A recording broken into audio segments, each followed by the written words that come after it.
the reason it's a renaissance. This is for a explorer of the mind, of a student of life, someone who wants to understand the mysteries. What we have access to dwarfs the Library of Alexandria. Oh, yeah. This is the best moment in recorded history. You just got to learn how to use your attention. If you learn how to act slow, steady, doing the one thing for this bout of time that you already chose, and you just do it consistently. Anybody here listening to this, if they were consistent for the next year, the trajectory of their future for the rest of their life would fundamentally change.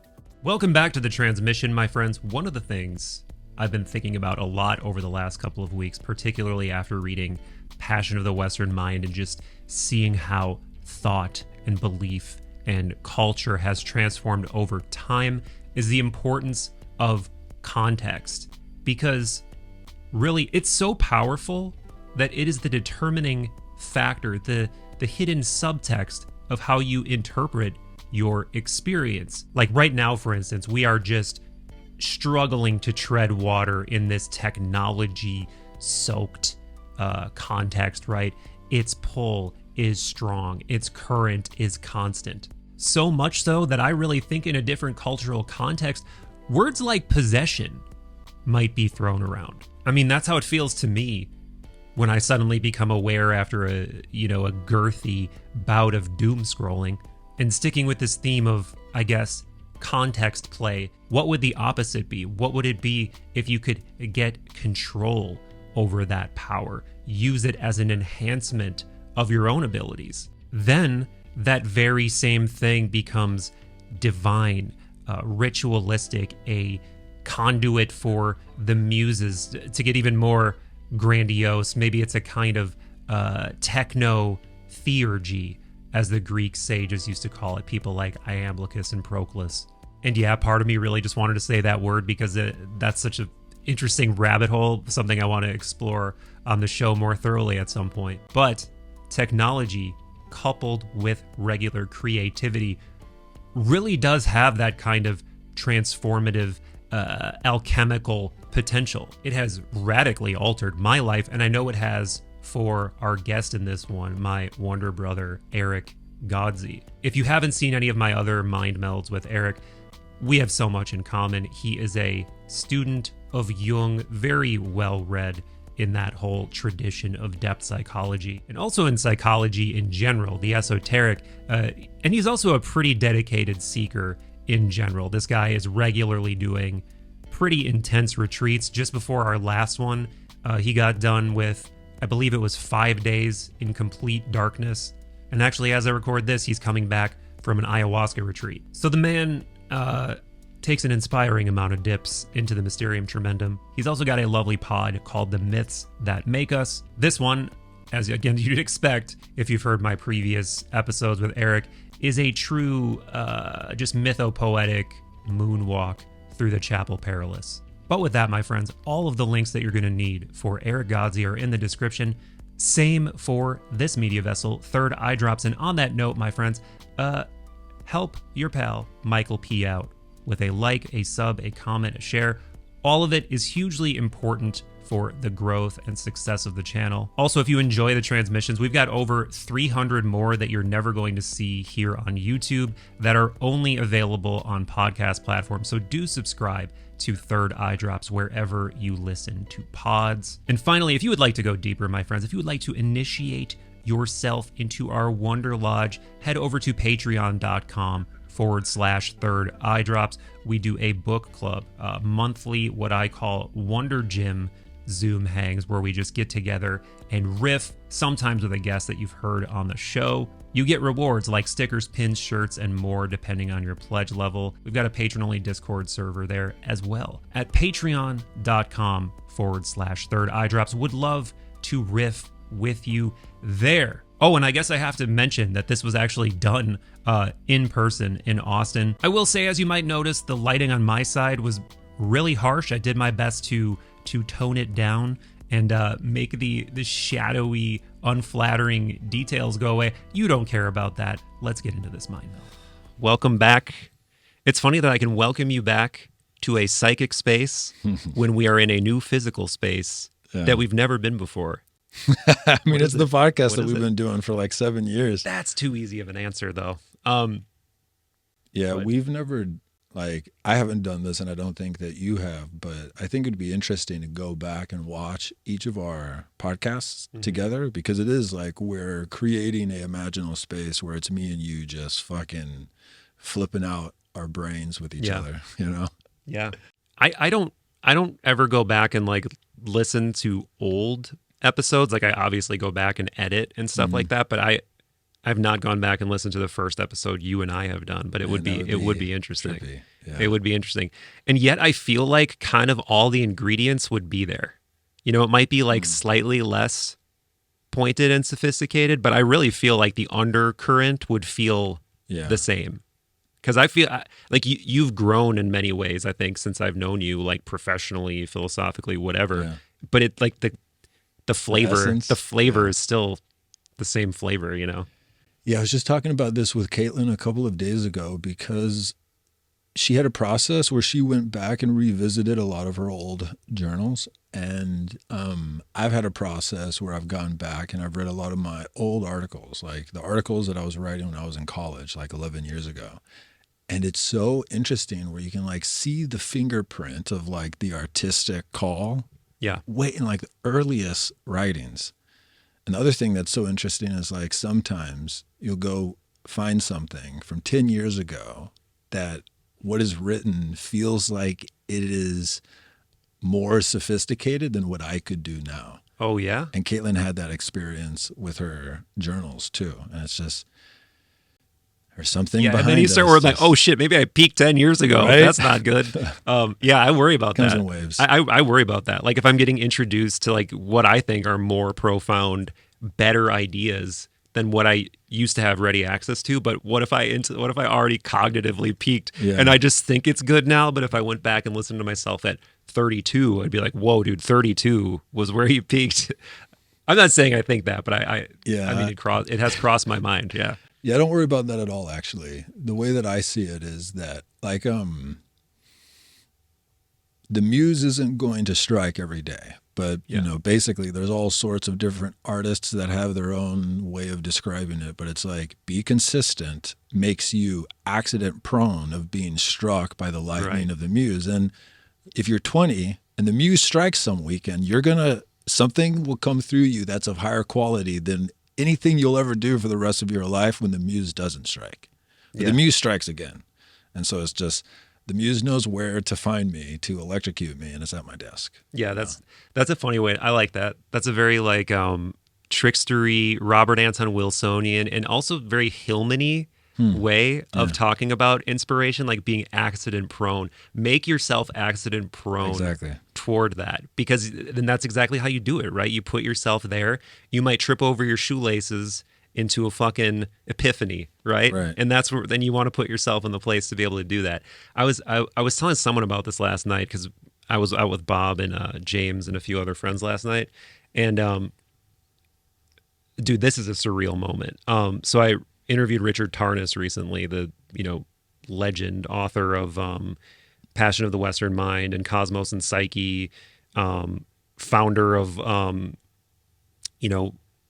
of the major, I forget which, it's something in consciousness. It was one of the major PhD programs at Institute of Integral Studies in the Bay Area. But man, I'm just gonna go off on a little Tarnas rant. Like, so he was also the program director at Esalen for 10 years when it was like Alan Watts, Terrence McKenna, James Hillman, just like a who's who of people coming through there, Stan Groff, like all the legends coming through there and speaking, and he was the program director. So he was like becoming friends with these people.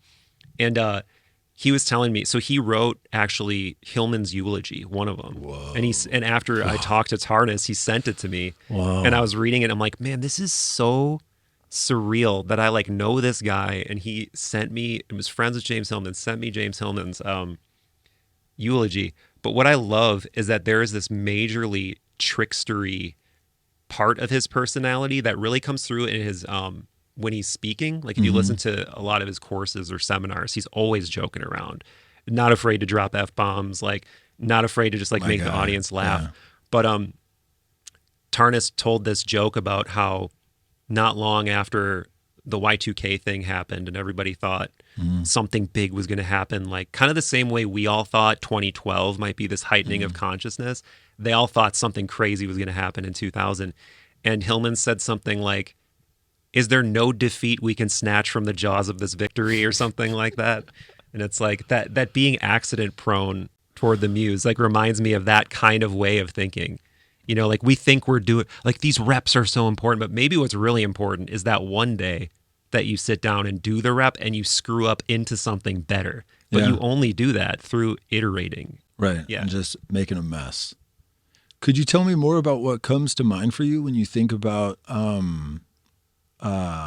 what other defeats can we snatch from the jaws of victory? Is that how it went? Yeah, he was just inverting, you know, snatching victory from the jaws of defeat. And he was just like inverting that popular saying in a funny way. But I don't know like what comes to me personally, but I do get a lot of, it does tickle my nuggets a bit to just invert those popular sayings and just think about the fact that obviously we have all these biases. Like you're aware of all these cognitive biases. Sometimes it's a negativity bias. Sometimes it's a positivity bias. For sure. Sometimes it's overestimating your ability. Sometimes it's underestimating. So I just think there's always wisdom in like turning the paradigm inside out and like looking at it in a sort of trickstery way. Yeah. Yeah, one of the things that comes to mind is there's like a documentary / interview of Robert Johnson, you know, the famous Jungian on YouTube that's like 3 hours long, and it's really high quality. And like the very last thing he says is the most mystical. It was the way he said it. So, you know, when Jung was asked, do you believe in God? Yeah. And he gets that smirk on his face and he's like, believe? No, I know. Yeah. 99% of that message is the somatic transmission, as he says it. Robert Johnson, at the very end of this long interview, he talks about like the omega point. Yeah. And about how like just his unflinching gnosis for him that everything eventually will find its way to the heaven point, or like whatever that symbol means. And so that actually like that's what comes to mind when I think of the Hillman quote, where it's like, you know, humanity is trying to snatch a defeat from the jaws of our inevitable victory, but it's like our consciousness can't. Our consciousness doesn't know what to do with what if the infinite game is such where it is actually that you can't lose. Right. Yeah. And it's like our consciousness can't really, I mean, at least my consciousness can. It's like, no, I need problems. Right. I need obstacles. I need work. Yeah. And that's always a tension, right? Because it's like clearly if there is any reason or ontological not even imperative, but underpinned reason for us to have come up as a Godsey and a Michael P. and whatever of this multiplicity of forms consciousness takes, you got to think there's some kind of thing being worked out, or some kind of reason, or some like I really like the sort of process theology view of like, you know, the way that you've talked about it is like God-godding and like us being on the 100%. Edge of God-godding. And I really like that. And Jung definitely seemed to think that there's this, and this is something Tarnas seems to think too, that there's like this meta evolution occurring, this meta individuation occurring. And when you read Passion of the Western Mind, you really feel like that. Like that's cool. There's this collective fire going through the generations, and it's metamorphosizing and evolving and changing, and it's always under construction, and we got to be really careful with that shit because we can lead it in the wrong direction and lead ourselves astray, and in many ways we've done that, obviously. So I'm torn between that and the more like non-dual way of seeing things, that like you can't, like it's all one thing. Like you can't, the one thing can't hate itself or cast itself out. Like you are of that thing. So it's like, hey, what if that water hates itself? It's like, what are you talking about? Water is water, right?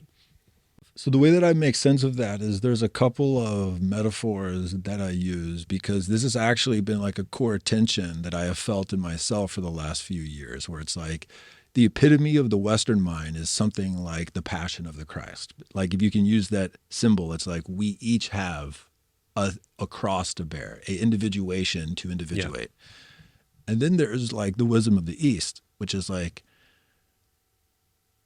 I can give you pointing out instructions for the next 2 minutes that will give you the experiential truth that you don't have a self. Mm-hmm. Like that's also happening. And the thing that has really recently helped me like grok this and kind of like put it together is that if you cover one eye, you can do the type of experiment where you eventually find your blind spot and your finger will disappear into that blind spot. Yeah. And it requires you to only use one eye because when you have two eyes, the two eyes work together in a way where they cover up those two blind spots. Mm-hmm. And we have two hemispheres. And one hemisphere specializes in creating squares out of the gestalt. And the other one specializes in holding the gestalt, like the field, like the whole.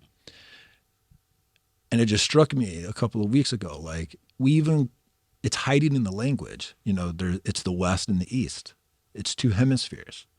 And it's like when you put the two hemispheres together, at least what I see is that there is a view of consciousness that is non-dual. Know that, remember that, and know how to get to that. And at the same time, whenever you're not holding that view, mm-hmm. this thing called an ego is it's like trying to hold a balloon underwater. It's coming up. And the ego is not a sickness. The ego is not a thing to get rid of. It's not an enemy to conquer. It's like a seed. And each ego has like planted within it like a blossoming flower. Mm-hmm. If you could help it blossom. An oak tree. And that there's something about the non-dual that can allow the blossoming process it can help the blossoming process. But there's also this weird trap that some people will do, and I notice that I do it, and it's a whole rabbit hole that we don't need to get down because it gets into the minutia of like when you start to meditate and you start to notice some of these things. But there's a trap where you can try to use the non-dual, the East, to abort your individuation process. Because you get to some point of tension or you get to some point of like a call to adventure. And then us in the West, we go scurry off to the Eastern ideas to just abandon the project. And Jung actually explicitly, I forget where I read this, but he explicitly talks about the dangers of a Western psyche who has its roots in the Christian mythos, whether we like it or not.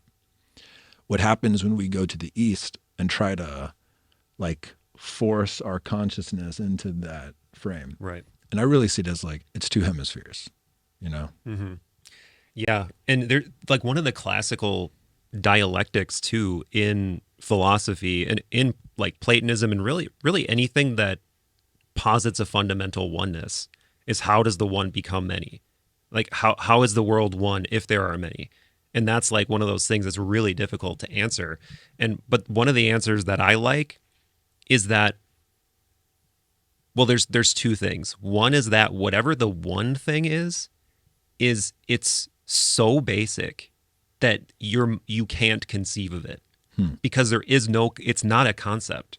Like it's a priori of concept. Yeah. It's like before any concept ever existed, there was this thing. And that's why whenever you look at any like mystic who tries to talk about it, it's all like either apophatic or what they call negative theology, where it's like, it's not this, it's not that. It's not space. It's not lack of space. It's not infinite or finite. And it's only talked about in ways that it's not. And then somehow in a Zen koan like way, by knowing what it's not, you start to like be able to vaguely kind of understand what it is a little bit. So I think that that's like one major part of it, is that whatever it is, we can't conceive of it, yet we're absolutely that thing. And that in and of itself like really breaks my brain. Because like you are this thing and you have absolutely no idea what it is at the same time. So that's crazy. Yet you can also kind of have, I think, an experience of it, but you can't. I think you can. Yeah. And so like I'm currently in the midst of creating a meditation course, which is something that I never thought that I would do. Wow. And so I'm actively in the process of recording guided meditations, and I'm realizing that like, whoa, this is one of the best tools that I can do for myself to start to notice some of these things. And so without going too far down into the rabbit hole, I've been studying with John Churchill the last 2 years, and he's a accomplished Buddhist student, and he has a PhD in psychology, and he has a medical degree in Chinese medicine. Wow. And what he does, and it's the perfect mentorship, because I've never actually had a mentor. It's always been, I just find stuff in books. And like my relationship with Aubrey is very much like he's an older brother. If I can keep up, that's how I learn, but he's not like trying to teach me anything. Okay. So this is the first time I've had like a mentor relationship. And what he does is he listens to me just yap for an hour, and then he recommends a book for me to go read. And the books that he's recommended to me to read the last 2 years have radically changed my appreciation for the depth and the sophistication of Buddhism. Like, I thought I understood it at least a little bit before starting to work with him. And now in hindsight, it's like I had such a caricature understanding of what like Buddhist monks are doing inside of temples while they're praying and while they're meditating.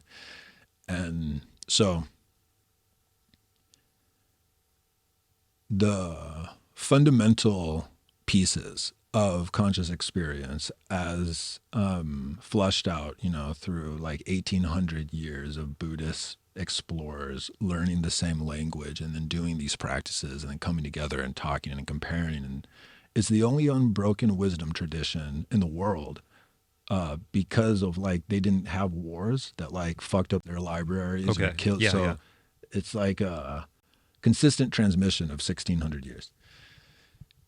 Is that the two fundamental parts of conscious experience is essentially the attentional system and then what we would call awareness. So awareness is kind of, it's the same thing that we mean when most of us talk about consciousness. It is the field that phenomenon arises in. And then your attentional system, an untrained mind, the attentional system, the moment a thought or an image or a feeling arises, the attentional system fuses to it completely, and then it becomes whatever our current experience is. And that the idea of learning how to keep your attention on the breath is to slowly start to train not having the instinctual fusion with whatever fucking pops up into your mind. And that, it takes thousands and thousands and thousands of times of you intending to keep it on your breath, and then just noticing within 2 seconds. Like if everybody listening tried to do it right now, nobody would last longer than like 3 seconds. Right. Until they're just fused inside of a thought. And once you really start to get intimate with that process, it allows you to start to notice is like how to drop the whole game of your attentional system doing anything other than relaxing into awareness. And so this is called like open monitoring. And the idea is that, I haven't gotten there, but the very clear articulation of 1600 years of practitioners is that you can get to a place, and this is most poignantly articulated in Dzogchen. Okay. But it's that you can get to a place where once you can have stable awareness, you just take that and you turn it, and it's just like the optical blind spot where it's like, it's almost like it's a trick. Right. Turning it in on itself is what it's often described as. Because if you do that, you recognize that the feeling of having like a player behind your eyes in your head is basically like a enduring somatic feeling that if you notice it, it just it goes away. And it's a lot like that blind spot. And so the idea is that, and again, I'm someone who's at the base of a mountain who's had pictures of the top of the mountain explained to him, and I haven't been to the top of the mountain, but that in Dzogchen, what you basically practice is instead of using the breath as the object of consciousness to come back to, it's the view that eliminates the self is the thing that you constantly come back to. And you're just constantly like making your head vanish.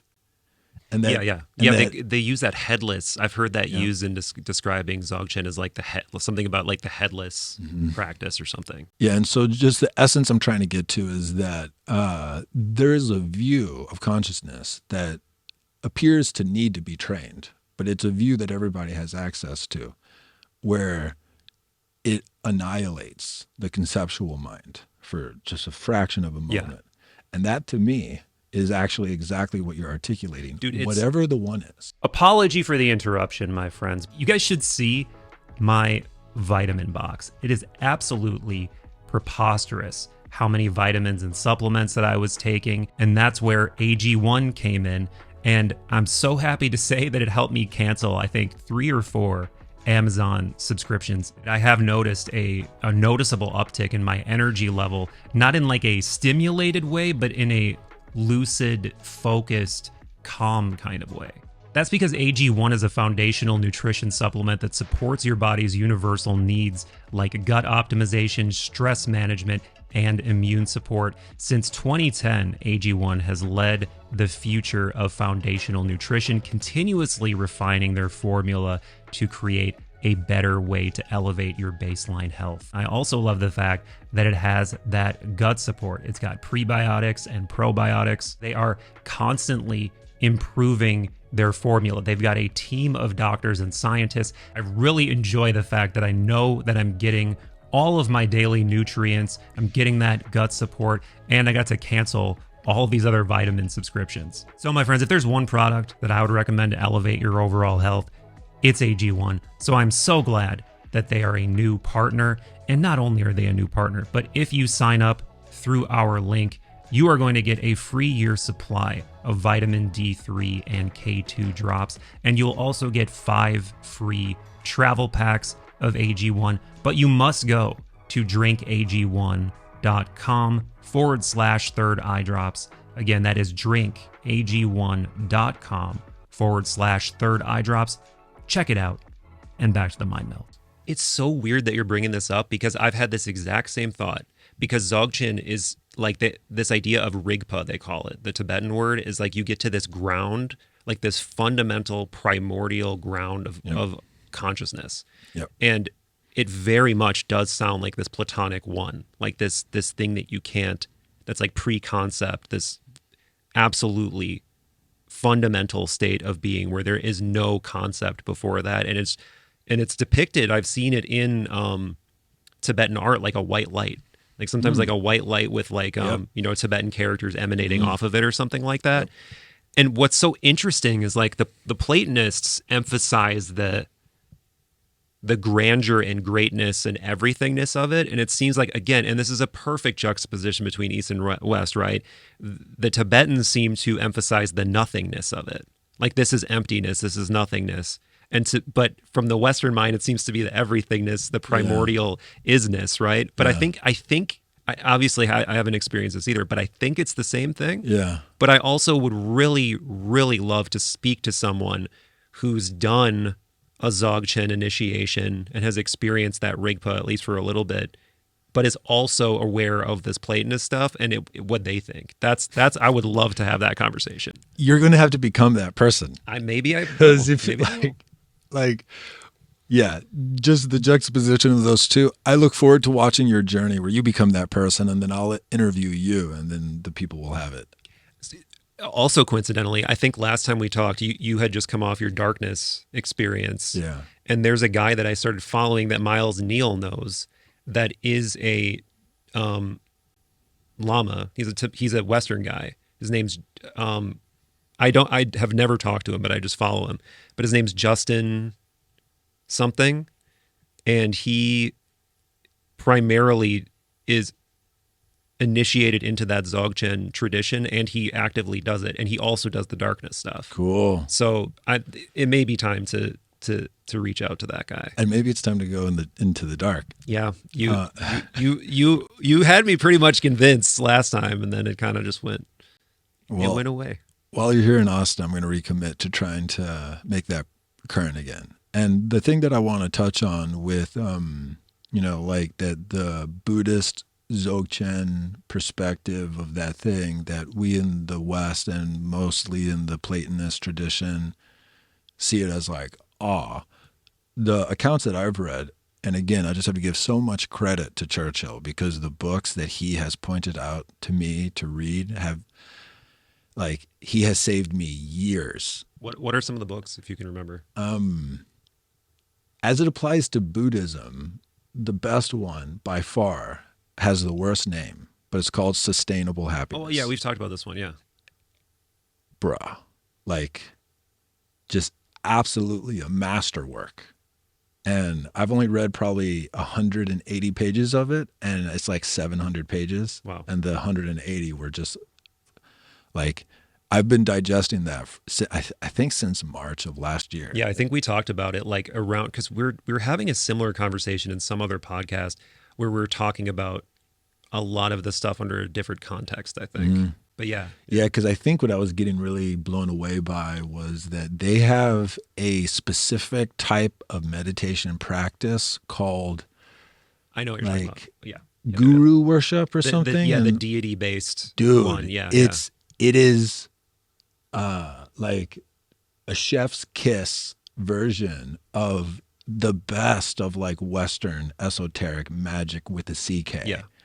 They've just developed the things that you can talk to over, like there's something in the West where we've got so much like collective like guilt and shame and uglies. And I think it just comes out of the way Christianity has echoed through history where, Western occult magic, they're just so focused on like the demonic aspect of all this stuff, But in Buddhism, it's like they've, over the course of, 1,500 years, have aggregated like the most powerful fucking imagos that you can learn how to not only connect to, you become.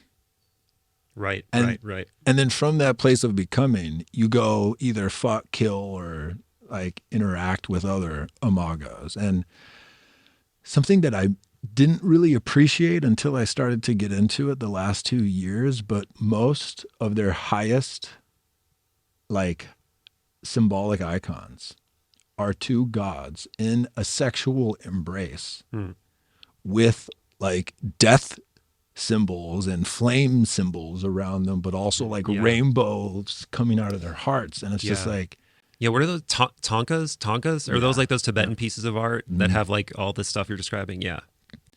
And it's like, once you kind of have a Rosetta Stone to just begin to pierce, it's just, I am so humbled by like, and I was talking to a friend about this, I think yesterday, and it's like, this is the case with all of the wisdom traditions from all over the world. It's like, if you take the time to try to pierce them, and if you're lucky enough to have mentors who have spent way more time than you and they can point out like the relevant things that would, resonate with you. Like Aubrey has found a mentor for Judaism. And over the last like year and a half, just the wealth and depth of ideas and symbols that he's been able to pull out of that tradition. I'm assuming it's more like Kabbalistic, like mystical. Yeah. I would have never have learned any of those things. And there are so like they have a beautiful word for like the opposite of God. And I believe it's called, and I'm terrible with the pronunciations, but it's something like Citra Akra. Okay. And what it means is it's the turning of the face away from God. Mm. And there's something so symbolically elegant about that, where it's like we've been struggling for over 1,000 years about like, how can there be God and evil? Yeah. That name and translation implies that evil is the absence of looking at God. Mm-hmm, mm-hmm. Like it is the turning away, and that, in our turning away, either because we're bitter or resentful or whatever, it's in that space of turning away that we can start to do the actions that unfold in a way that we would call evil. And so, yeah, there's just a lot of dope shit out here is what I'm trying to say. Yeah, there really is. And it's amazing that something that seems to be so fundamentally simple, like the Dzogchen practice of like eliminating concept until you get to this space of no concept or everything concept or whatever, or maybe the snake eats its tail and it's all the same thing. That comes out of Tibetan Buddhism. And so does like the iconography and this deity, like relationship, devotional thing that's filled with imagery and archetypes and rituals and whatever. It's like those both come out of like the very same part of the world. And I know there are different Tibetan Buddhist traditions and lineages and stuff like that, but it's amazing how different yet compatible they are. And I know that many teachers, like I know there's one of them that the Dalai Lama went outside of his tradition to learn. I think it might be Dzogchen. Cool. I think he wanted to learn Dzogchen, but it wasn't in his lineage. So he went over to the whatever lineage and got initiated into that too. But cool. Yeah, like, and again, to your point, man, you're totally right. We have this stuff in the West, but I was talking to Bob a little bit about this before. It's been neutered. Like we've turned all these philosophers into just guys with deep thoughts. But if you read the historical accounts and writings, they were absolutely mystics and maybe magicians. Like Neoplatonic philosophers were doing inward-facing mystical practices. They were probably taking psychedelics. They were at like mystery initiations, or quite possibly, at least if you believe like Road to Eleusis and Brian Murarescu's book, The Immortality Key. Bro, if you don't think they were, this is a public service announcement. If you don't think they were doing drugs, you're brainwashed. Yeah, absolutely. I mean, even especially if like you just look at the, like the Dionysic rituals and stuff like that, and the Maenads, these women, they'd be carrying these things that were like filled with psychoactive herbs and stuff like that, and they'd be putting it in the wine, and they would drink the wine and go into the frenzy. And 100%. I always wondered that, like as a kid, even being like, why they're just drinking wine? That's what they're doing. They're drinking wine, and that's all it takes for them to just be like in this Bacchic frenzy of like orgies and stuff. It's like, it seems like there needs to be a little more going on than just a couple of glasses of red wine. It's like, oh yeah, because if you look at their, this is something that Murarescu talks about in that book, is one of the ancient pharmacopoeias from like ancient Greece. They knew of like hundreds or thousands of psychoactive herbs. It's not like they were just stumbling across stuff. Like they had a huge encyclopedic knowledge of psychoactive plants and how to make potions and do all kinds of stuff. But yeah, the fact that we have lost all of this Western mysticism, unless you're into the most like niche, nerdy, like grimoire reading, like sects, we've lost this stuff. And what's funny, man, is and I think you might get a kick out of doing this too, is I just started rereading Cosmic Trigger for the first time in like 15 years. I think I reread it 2 years ago, and it was just one of the best experiences of my adult life. What I'm like really enjoying about it is I remember when I read it in my 20s, it's like so many ideas and thinkers I had never heard about before. Right. And now that I know so many more of them and like am intimate with their work, it's way more enjoyable to read. And I also like appreciate the times like I can start to feel, I mean, obviously I still have the utmost respect for Robert Anton Wilson, but I can feel him overreaching his own knowledge sometimes. Interesting. Like on things like Plato, like he makes a couple of comments about Plato. I'm like, you're just wrong. So, okay. Like he makes a reference to like, we don't live in a Platonic reality of like actual reality, like equating like Platonism somehow with like we're actually in a reality that it's like, bro, read the cave. Read the divided line allegory. He doesn't think that we're apprehending reality with our senses, just stuff like that. But anyway, yeah, rereading that now and seeing that even Crowley and what he started reading Crowley and was like, oh, I'm going to enter into these devotional, weird ritual practices with gods and stuff like that. Like that's out there, but it's so niche and so foreign to the Western mind. And it even makes me uncomfortable. Like there's definitely Western magic-y practices I've read about and I've like for sure dabbled in. I'm just like, I don't know, man, this feels strange. So check this out. And I'm curious what you think about this is that, like everything that you said is true in the sense that I think everyone listening would agree with you, including me. But at the same time, corporations are egregores. They are spirits. They are entities that magicians summon. They have sigils that contain them, and those are the brands, the logos. Totally. The spell. The logos? Oh. And the spells that create them is literally the contracts that spell out the legal incantations that are required for this being to enter into the game of all the other beings. And that if you give it a name, just like in magic, you have control over it. So when you give your corporation its name, its LLC, that's yours. You're the magician, blah, blah, blah. And then what all corporations require to stay alive is human attention. And egregores are exactly that.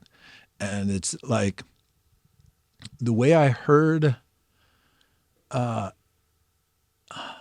blank. Is it Alan Moore? Yeah, I can't believe. Yeah, it's Alan Moore. Yeah. He has this just poignant quote, and it's like, magic didn't go anywhere. Magic was just taken from the people. We were gaslit about it not being real, and now the magicians are the shittiest storytellers that have ever existed, and they're marketers. You know, and it's like, it's right here in front of us. I agree. We haven't forgotten. Yeah. It's so close, and it's been like we've been so habitualized to it. Like the average 2-year-old, I'm pretty sure that's the right age. The average 2-year-old can pick out dozens of logos. Yeah. And like know what company the logo is, and they can't discern. I think the study was more than 3 types of plants. And obviously this is pre-reading. Like this is a kind of cognition that's like pre-reading, the ability to recognize symbols and what they mean and what they associate with. Yeah, dude, I think that's totally true. And it reminds me, I just had this conversation with Josh Schrey, however you say his name, from the Emerald podcast.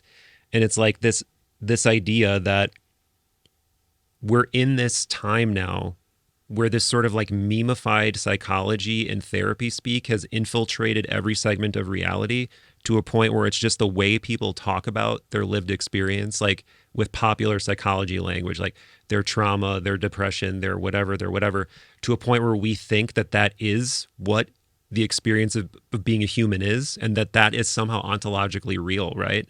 And it's the same thing with advertising. It's like, these are just concepts we're using.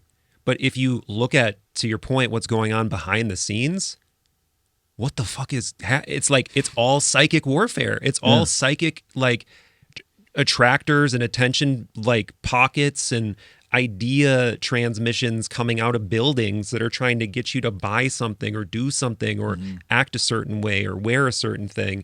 And that is fundamentally, I think you could say, a kind of magic, because dude, even just not even kinda, and we're not even into the weirdness of language and what that is, and it's all, you could absolutely just as easily as you're using the psychological language or advertising language, you could just as easily use mystical or magical language for sure. Yeah, and to your point about the idea of like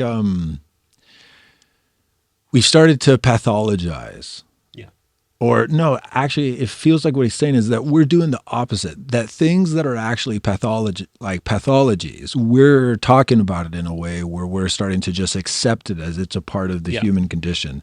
So a really cool story. And this is a tangent that if you want to get into, we could talk for the next 2 hours about this thing that I've been obsessed with the last couple of months. But one of the books that I was reading recently is called The Elephant Path. And it was written by 3 PhDs who, one specialized in the attentional system and attachment psychology. He might win a Nobel Prize someday for his, 50 years of work on attachment psychology. Wow. One was a educator. So like her PhD was in educating children and that whole thing. And then the third one was a cognitive scientist. And they all came together to write this book where they were basically talking about how since the emergence of media like television and internet and blah, blah, blah, our attentional systems have been so utterly shredded that we now live in a time where we have scientific studies talking about how mind wandering is something that we do at least 50% of the time every day, and that's the human default mode. Yeah. It's called the default mode network. Right. And there's other studies that show that the average Western mind, when it's in the default mode, goes from mind wandering to rumination. And rumination is distinctly different than mind wandering. And rumination, and there's really good studies where the writer said something that scientists don't say. And the writer said, unhappiness is not correlated with rumination. Rumination creates. Rumination is the cause of unhappiness. And like, that's the type of thing, especially researchers with like a big, like who are well respected, they tend to not talk like that. I mean, at least in psychology, like if they're a mathematician, it's like, fuck you, I proved it. Yeah. But, so rumination, default mode, 50 to 80% of our waking life, depending on the study. And that is directly correlated with basically every measure of psychological unhappiness is how much time you spend in that state.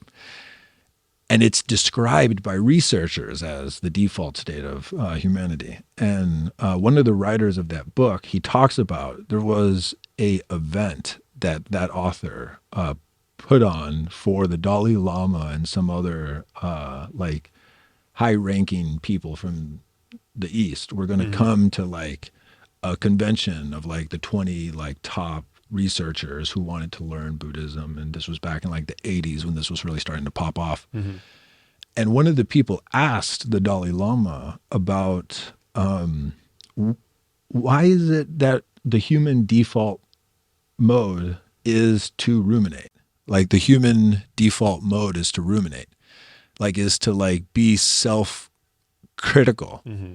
And when that question got asked to the Dalai Lama, he was confused, and his translators had to go back and forth with him for like 5 minutes for him to understand what the question was.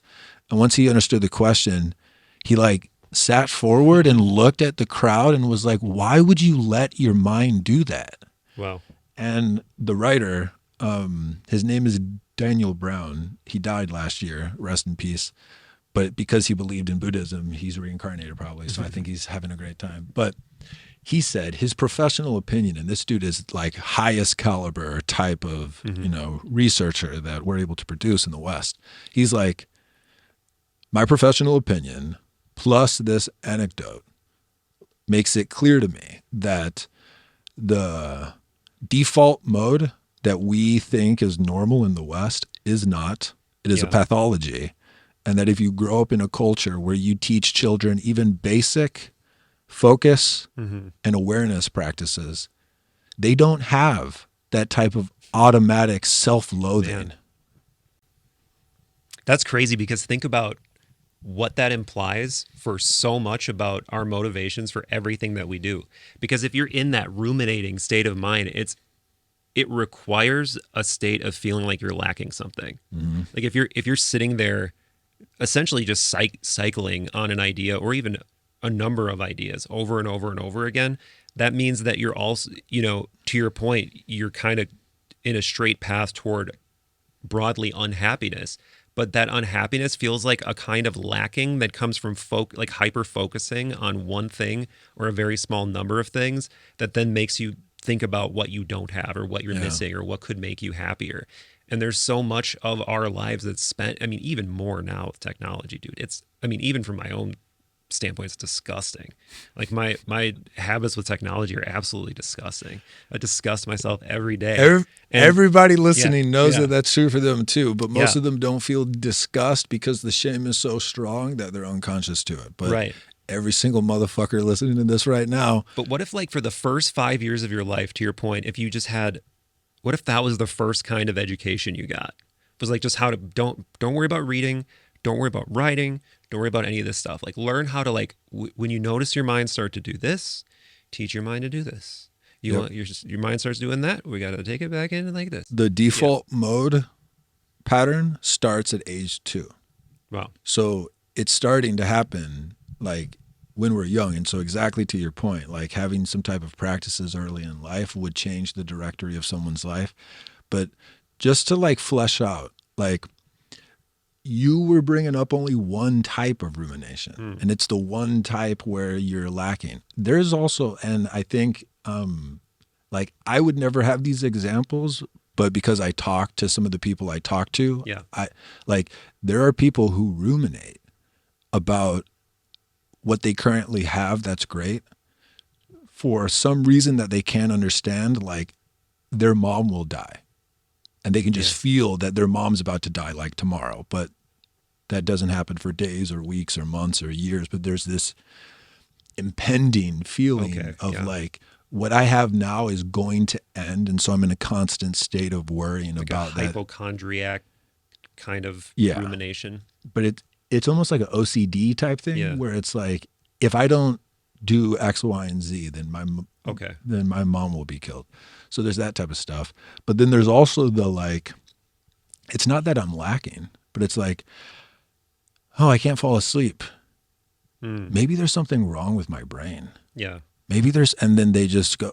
But the pattern that all of those different type of rumination things have is that your attentional system fuses with a thought without you even recognizing it. Right. And the quality of that thought is like it alters your nervous system. 100%. Yeah. And so the mind wandering disposition into rumination is essentially a chronic stress response. Right. And when we look at the research of chronic stress, it's like you want to make everything worse, be stressed out all the time. And it's such a trap because people who that actually apply to, when they hear me or you say it, it's going to add more chronic stress to what they're doing. And we all know how bad it can be, but the thing that's so counterintuitive is that what Buddhism is trying to tell the West is that whole thing can be absolutely dissolved permanently. And we in the West, like, I still struggle to believe that. And I've been researching it for a long time. And I have to ask again if, like, I believe that in some way that's true, but I also believe that it's like living in the way that we live. It's like the equivalent of hiking up Mount Everest versus like walking up a hill. Like if you lived in a culture where we didn't have this mess, like this collective, I mean, there's two, I could spend the next hour naming off the things that contributes to, like, that builds that mountain, right? So the essence of what you're saying is that it's hard. Yeah, and it's harder. And it's crazy to think that it's harder. And in some ways, that's kind of core to Buddha's Buddha's 100%. Origin story is like, he's born as a prince. And one of the main reasons that's important is to show that for him, breaking out of the illusion would be even harder because he's got a great illusion. He's got a harem. He's got a palace. He's got everything he wants. He never is exposed to anything negative, and it still wasn't enough. Yep. And that's kind. I mean, obviously, so many people have made the observation that that's essentially the middle class or better Western experience, right? Sure. It's like you live in your own little private fantasy world of like getting a hamburger whenever you want and like looking at porn whenever you want and doing essentially whatever you want, at least in your free time. And that just makes it harder. And now these new technological layers and hyper self-involved layers just make it harder and harder and harder. Yes. So to your point, like one of the things that like, I think we're in the midst of a slow apocalypse, and how we respond to this slow apocalypse, I think will either, send momentum towards extinction or at least keep the game going in a way that nobody can predict. There will be singularities, blah, blah, blah. And that the slow momentum is the new world that is going to emerge out of the effect of the fact that we created what we call the internet. And it's fucking changing everything. And it's changing everything in a way where our attentional systems have been so ruined that we don't have any type of intuition of the fact of like how different things are now compared to 10 years ago. And how like do you, because this is true for me too, but I can tell that I haven't truly grieved the fact that the life of my childhood is gone forever from this planet. Like pre-phone, pre-internet, saturated everywhere.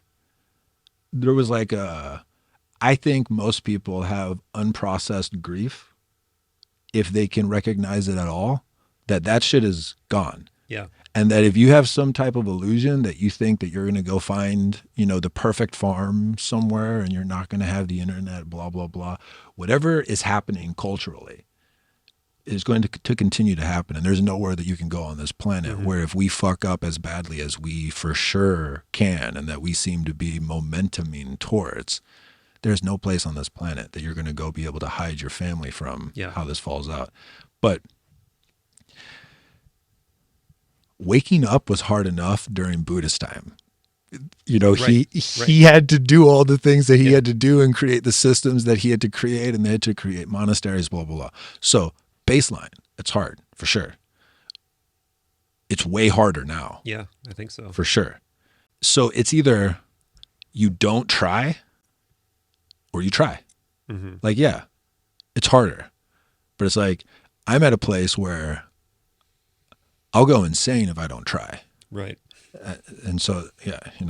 Yeah, and I don't want to sound like we don't understand how lucky we are, because what's not harder now is like the basic survival level, right? Like we have the basic survival level that they may not have had. Like, for sure. Just people in the streets, like pure, starving in mass back then, probably. I mean, just pure attentional system, like how fractured our attentional systems. Yeah, right. From that perspective, it's harder. It's like anything. And this is just like, to take it back to the passion of the Western mind again for a second. It's like there's no only a win. It's like every time there's a breakthrough, you lose something. For sure. Every time when you discover that we live in a heliocentric solar system and the Earth is moving.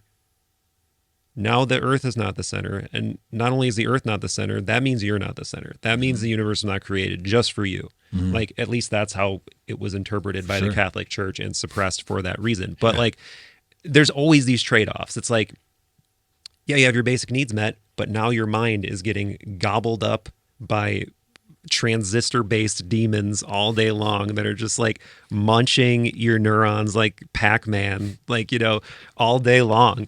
And yeah, I mean, how you turn away from that, I'll let you know when I figure it out, because obviously I have my own practice. I don't think you turn away. So, what do you mean? Yeah, so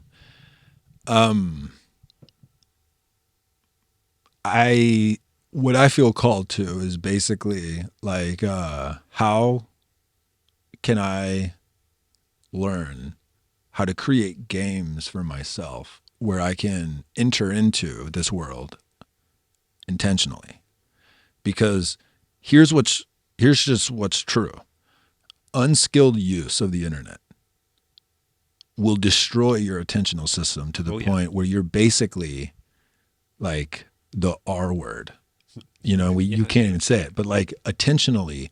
And I have a podcast episode that's coming out next week where it's me just going scholarly. And it's like, I've been talking about myth for a while. I'm going to fucking give you guys a goddamn paper that I would submit if I was in like a PhD class. Like, we are stupid, but it's because we've all been injured. Yeah, it's true. Like to the point where it's I almost feel bad describing it to anybody. Like that's how just so So just it's kind of like I'm appreciating how true this is as you're saying it, because it's like to your point, you said the slow apocalypse, but it's also a slow injury. 100%. It's like it's slowly eroding and slowly eroding. Yeah. So just to like paint the picture, one, if you have unskilled use of this thing, it will absolutely destroy your attentional system, which affects everything.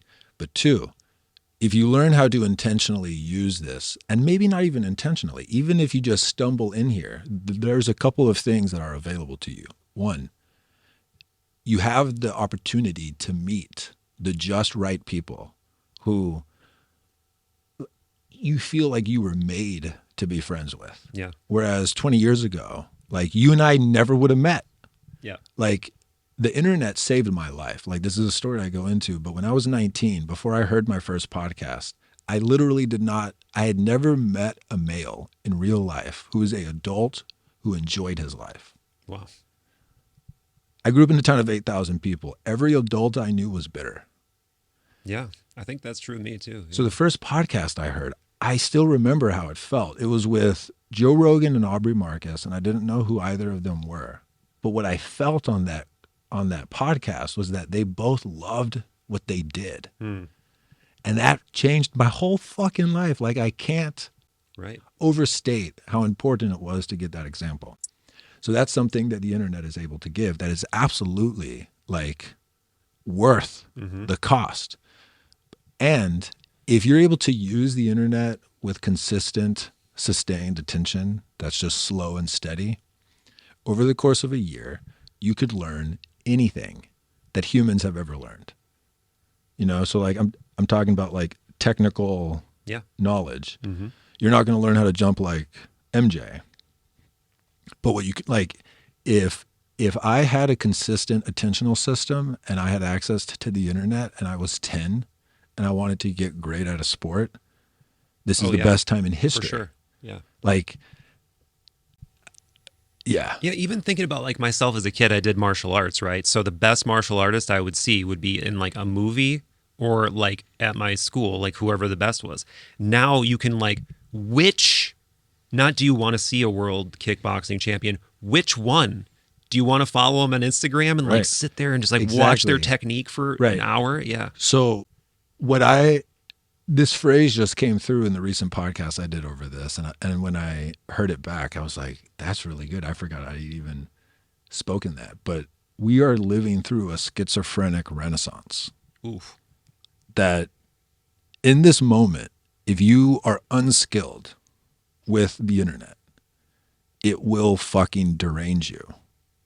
And we've got some of the fucking studies that are coming out. Like Jonathan Haidt has a book that just came out like 2 weeks ago called The Anxious Generation. And he is a stellar researcher. I've been reading his books for over 10 years. The rates of hospital admitted preteen girls for attempts to kill themselves have gone up over almost 200% since 2013. Whoa. And so it was stable for, 20 plus years. And then in 2013, just boom. Wow. Also, what has been stable for a while has been black and white relationship. Like, do you feel like, the racial relationship in the country is blah, blah, blah. It's been stable for over 20 years. And then in 2013, it starts to get bad. Like it starts to get where both people, where because what they do is polls, and through the polling, all this stuff.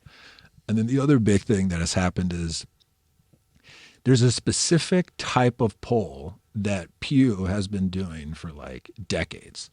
And the question is something about like, would you eat food with the opposite political person? Yeah.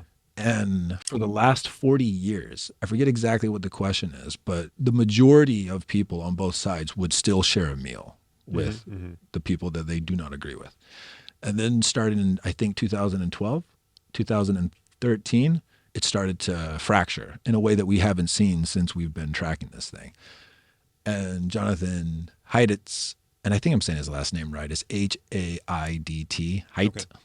But he's like the convergence of a couple of things, but the two main things are the convenience of our iPhones met a specific type of AI.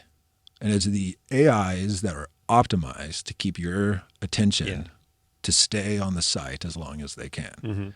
And it's the confluence of those two things, which has just fucking hit our attentional systems. Yeah. So the schizophrenia is that if you don't know how to use it, like you're literally more likely to kill yourself or to try to kill yourself if you're a preteen. And like most parents just have no idea. So just real quick, because they're being injured too. Exactly. Yeah. And I've got a whole mythopoetic thing where I think whoever the aristocracy, like the people, like the deep state or whatever, I think everyone's been hit. Everyone is currently in a state of stupidity that they can't even see. Yeah. Everybody. Wow. And so like mythopoetically, I think that we're in an interesting time where like if you can get your fucking shit together online, I think, again, this might be naive. This might be like a teenage fiction thing because it feels very Hunger Game-esque. I had a really powerful dream a couple of weeks ago, and the vibe of that dream is in this. But it's like, it feels like we have a unique opportunity, people who can get their shit together with how they interact online, to like reclaim power from the whatever. And there's a whole rabbit hole I can go down there, but that intentional use of the internet, the reason it's a renaissance is like, this is for a explorer of the mind, of a student of life, someone who wants to understand the mysteries. This might be triggering to you or to people who good luck. Romantic. What we have access to dwarfs the Library of Alexandria. Oh, yeah. Okay, cool. So it's just like, this is the best moment in recorded history to be someone who wants to understand the secrets of the universe. You just got to learn how to fucking use your attention in, I'm calling it the shimmer because I had this whole thing around a movie and, blah, blah, blah. But like, if you learn how to act slow, steady, doing the one thing in the shimmer for this bout of time that you already chose, and you just do it consistently.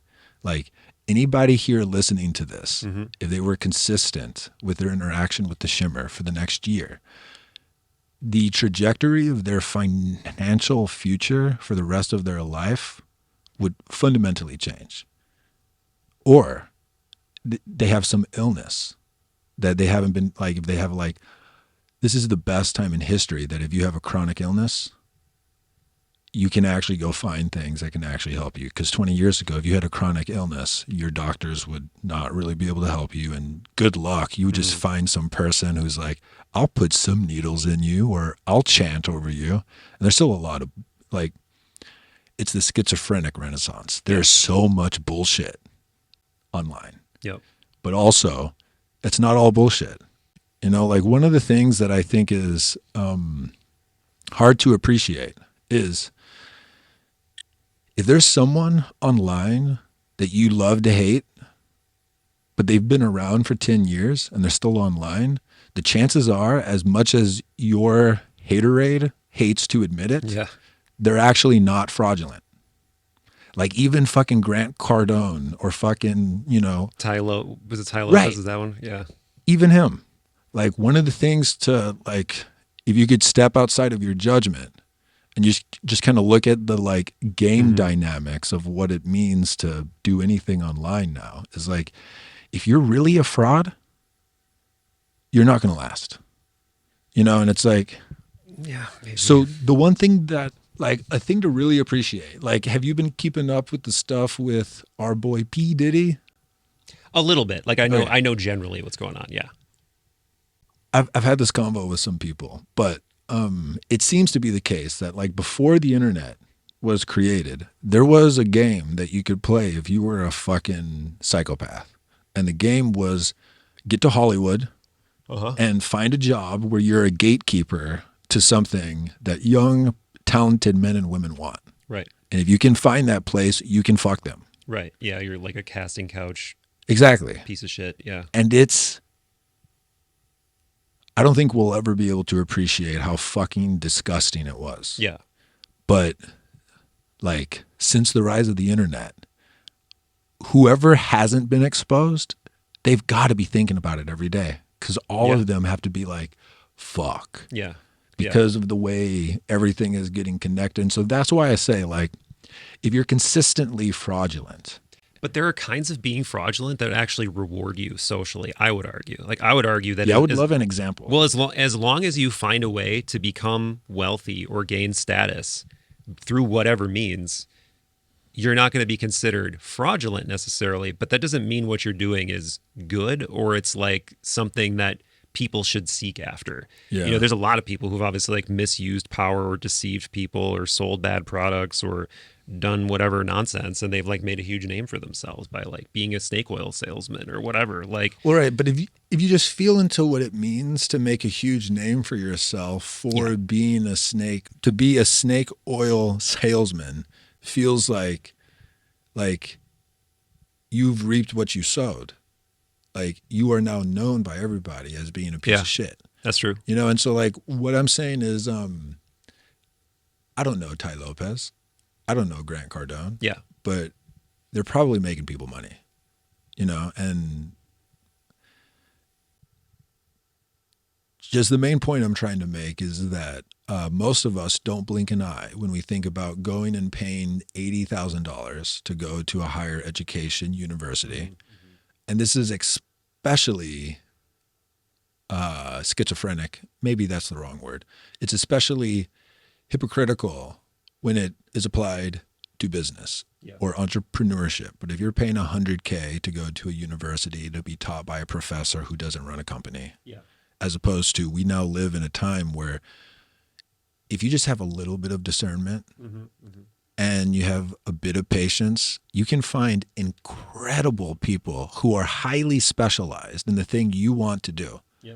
Where, it's not $100K to go to a university to, learn microeconomics. It's no, you have found that one producer who does exactly the type of music that you want to make. And he has a Patreon that costs $50 a month and you love it. And you spend all of your time there and it's teaching you how to be a producer and a musician at a rate that you never would have had access to 20 years ago, and so we're in the midst of a schizophrenic renaissance. Yeah.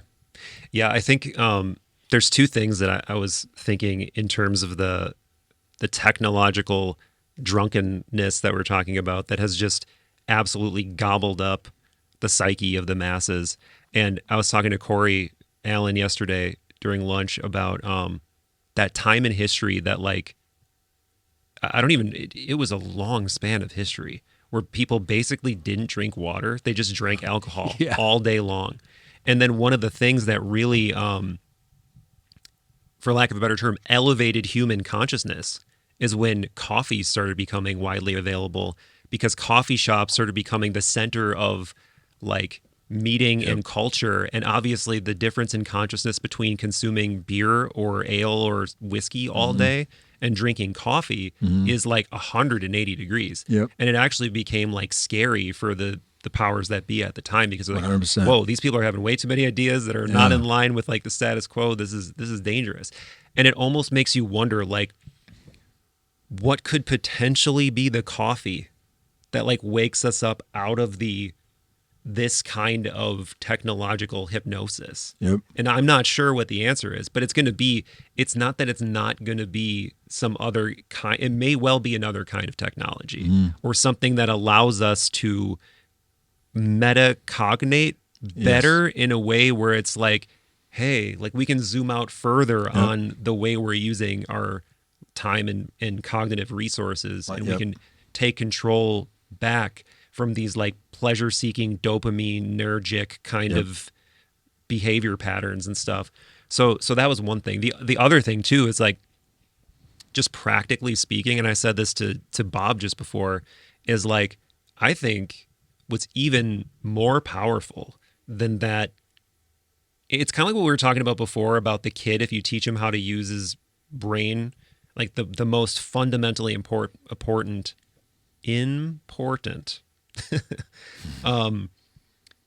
thing is before you even teach the kid like reading, writing, all these things that you think are the basic foundation of education, is to like teach the kid to like be able to watch his own mind a little bit and watch when his mind is or their mind is changing.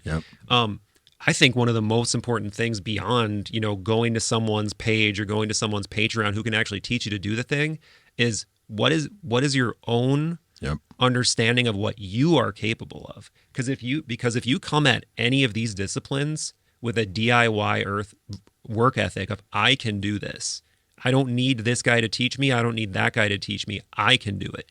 That's why I've made it to where I've made it to. That's why Corey made it to where he made it to. That's why you have. Because you sat down and you did the thing and you were like, I will figure it out and I will do it. And I will do a podcast maybe that's a bad example because you're just on and off, but you'll do the thing every day.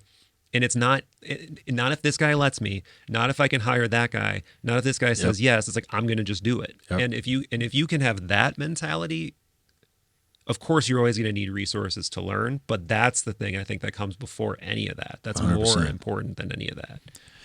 100%. I'm trying to think where to start because there's a lot that you said that I really agree with. The first one is I don't know if it's the coffee equivalent to just drinking fucking meat all day, but I basically have been working on creating the most like as simple as I can make it games to play whenever I go into what I'm calling the shimmer. And like my phone screen, people who are listening won't be able to see this, but this is what I've changed it to.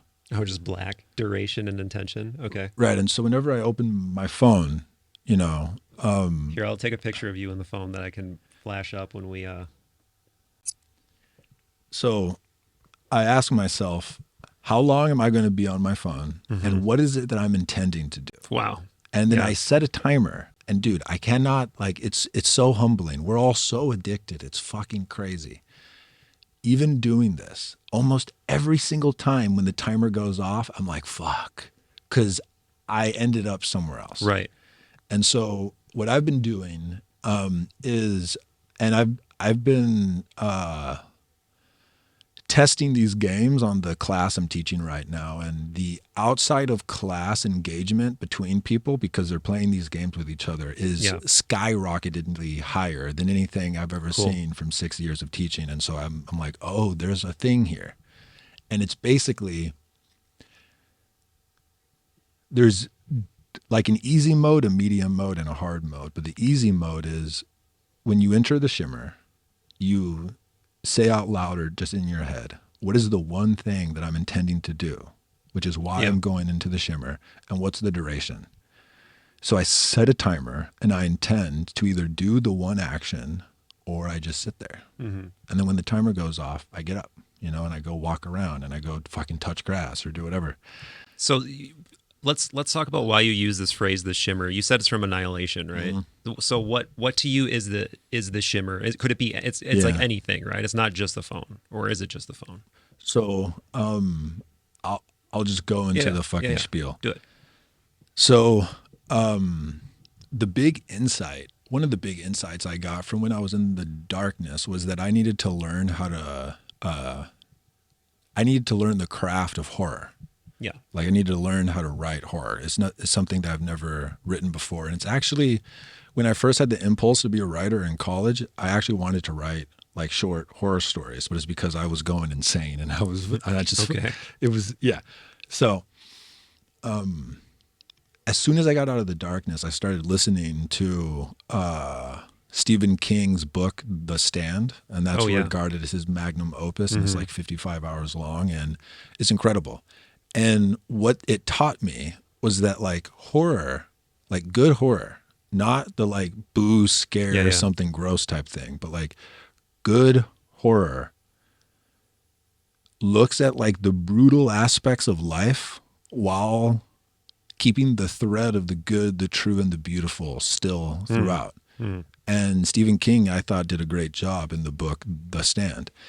And so once I finished that, something drew me to rewatching Annihilation. And I had started smoking weed again. I haven't smoked weed in a long time. In the last couple of months, I've gotten back into it. And it allowed me to get into, kind of like a freak myself out type place. Oh, yeah, sure. But not too much, but like enjoyably so. It's like something healed in me listening to King for 55 hours, where it's like there's an elegance to it that I didn't have before, that I would just, it's like some part of me wanted to destroy my hope by just making up the most like a cathartically scary, and I don't know if it was ever cathartic. You know, like I think it was like a death wish type thing. Like back when I was in college, like some of the thought experiments I would unconsciously put myself through when I was high were just, the most terrible things that you could possibly imagine. We could go into some of those stories if you want, but I don't think we need to.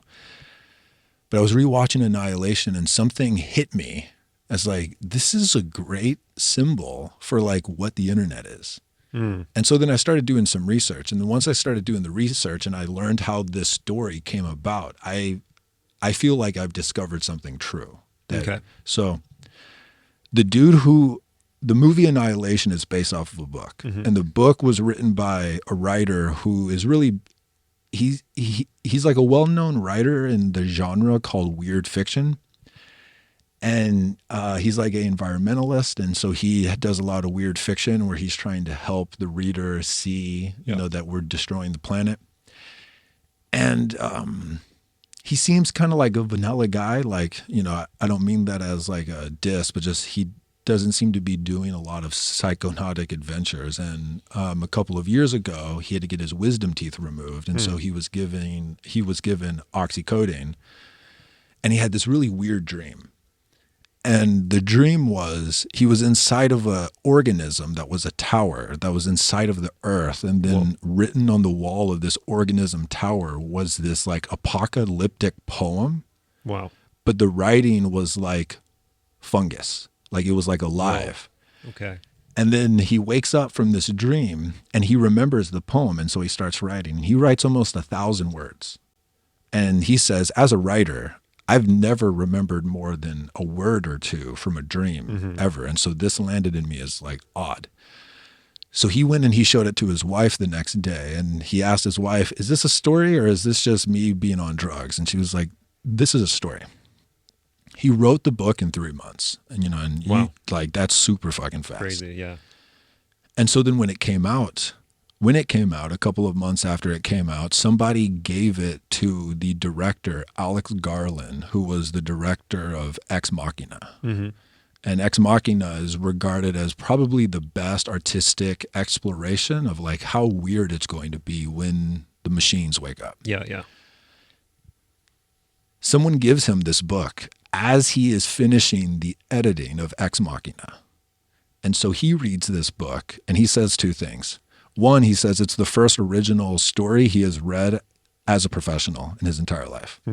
Because as a director, he knows something that you and I probably know and a lot of people listening know, but every famous movie that has ever been made in the last 100 years, there's like 6 types of stories that we're just retelling.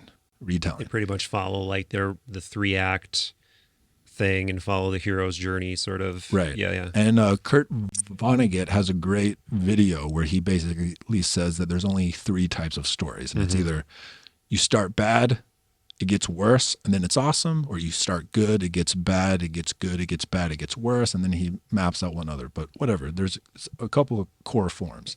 Alex Garland is like, this is the first original story that I've ever read as a professional. And two, he said, reading it felt like I was in a dream.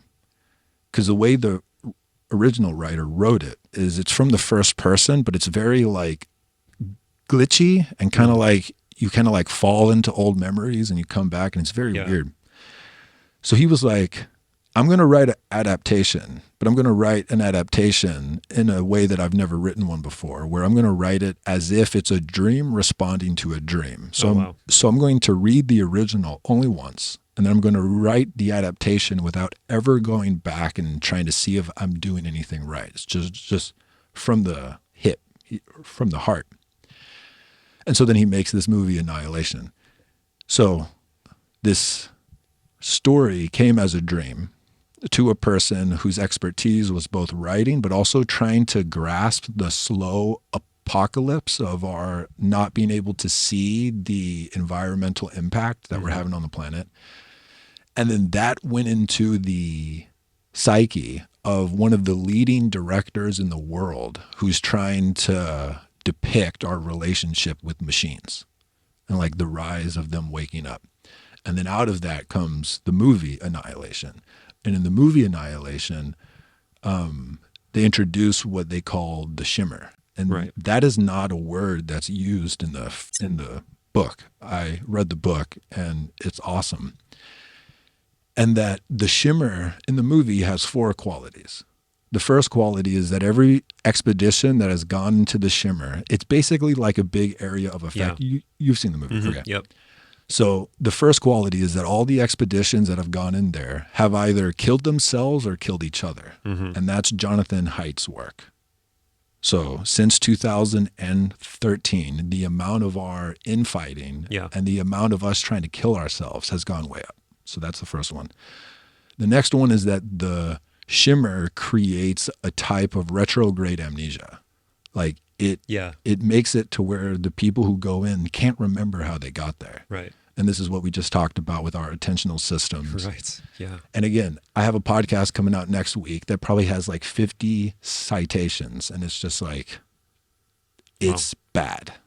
It's and we all have it. I believe it. But the third thing is that in the shimmer, all genetic material is mutating more rapidly. Yeah. And it's crossing over into things that aren't supposed to mix. That's what the internet does with ideas. Our memes are refracting, and like there's so many echo chambers and there's all this stuff happening. And then the fourth quality is that in the shimmer, there's this creature that's called the crawler. And it's not called that in the movie, but that's what it's called in the book. And the crawler is this weird, the way it's described in the book is so, it's one of the eeriest scenes in a movie too. Ever. Man. It's really disturbing. Yeah. And that scene in the movie was purely from Alex Garland, because that's not how it's talked about in the book at all. And I really think that that's his artistic intuition about like what is happening with when we interact with these machines. And I'll get to that. So there's a crawler inside of the shimmer that seems to be relentlessly obsessed with replicating the conscious agents that go into it. Yeah. Right. But it doesn't weird mirrored quality. Right. But it's creepy, but it doesn't seem predatory. Yeah, at first. Right. Yeah. It's this weird, like it's just doing what we're doing. Yeah. And there's something about as it starts to wake up that the protagonist loses their mind when they see their reflection, blah, blah, blah. All of the companies that are creating platforms that are powered by artificial intelligence that are meant to optimize our amount of time that we spend inside of their sphere so they can sell us advertisements. I think those are the crawlers.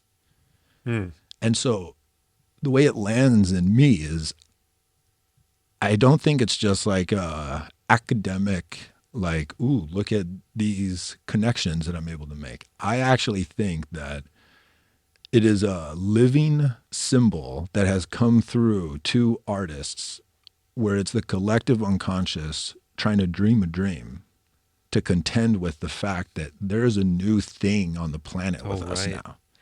And this thing is like, the way it lands for me is it's like the shimmer is, you know, quote unquote, the internet, you know, and so it's anything that we interface with that is like a liquid crystal and our attention can fuse into whatever is on that screen. And that it's specifically the crawlers and these motherfuckers who are just obsessed with trying to create AGI, you know, and it's like, it's a whole thing.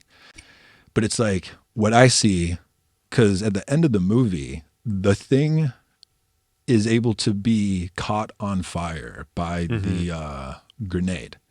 And it's that flame that starts to catch throughout it and then burns the whole thing up. The vision that I see is like the collective unconscious of humanity is like an organism. And we've noticed that we have this like flaming rash that shimmers, that is like a fungal infection, and it's starting to spread. And it's like, for better or for worse, I don't think that we're getting rid of the infection. Yeah. What it seems to be is that, and again, this is, you know, I'll hold my flag up that like, this is probably naive and this is probably not the case, but it's the best story that I can come up with. And it's that everything that we do when we interact with the shimmer is being recorded. All of it.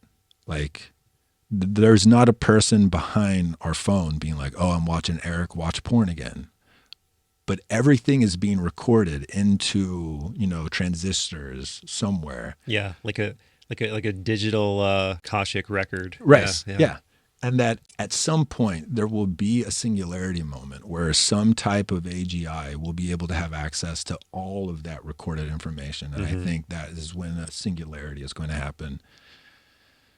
And my mythopoetic may be naive, like I need to write teen fiction because that's how fucking naive it is. But really the way that it lands to me is that 99% of our unconscious programming is not super awesome. Like a lot of our unconscious programming is bullshit.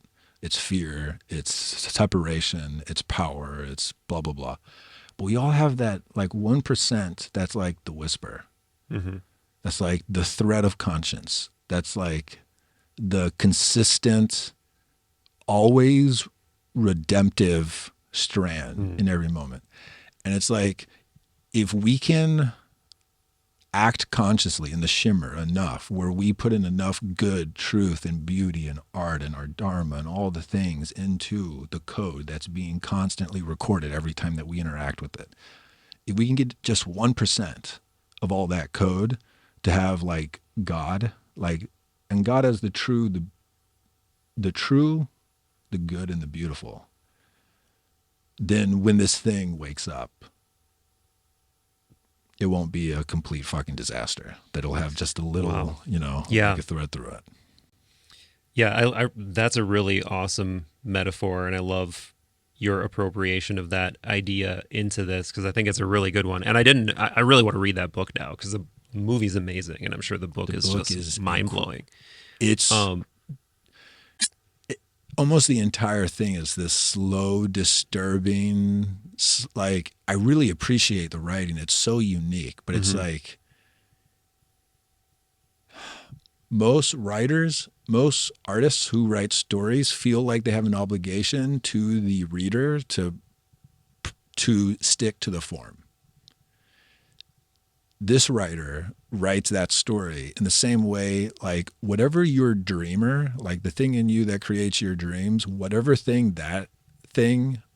rules that thing plays by, it's like this writer plays by those rules. And it's like, that's incredible, because I think that's what we all fantasize, that we could get some kind of like genuine trans self information, like from the collective unconscious or whatever, and like put it into a piece of art that's like hugely healing or cathartic for the masses. And yeah, that's crazy, man. That's that whole dream that he had about the weird fungal writing blooming on the dude. And just that sounds so archetypal and like red booky, doesn't it? right. So just imagine, like, you know me well. Imagine my absolute dumbfoundedness when I had the intuition. I should go do some research on how this was made because I feel like there might be a thing here.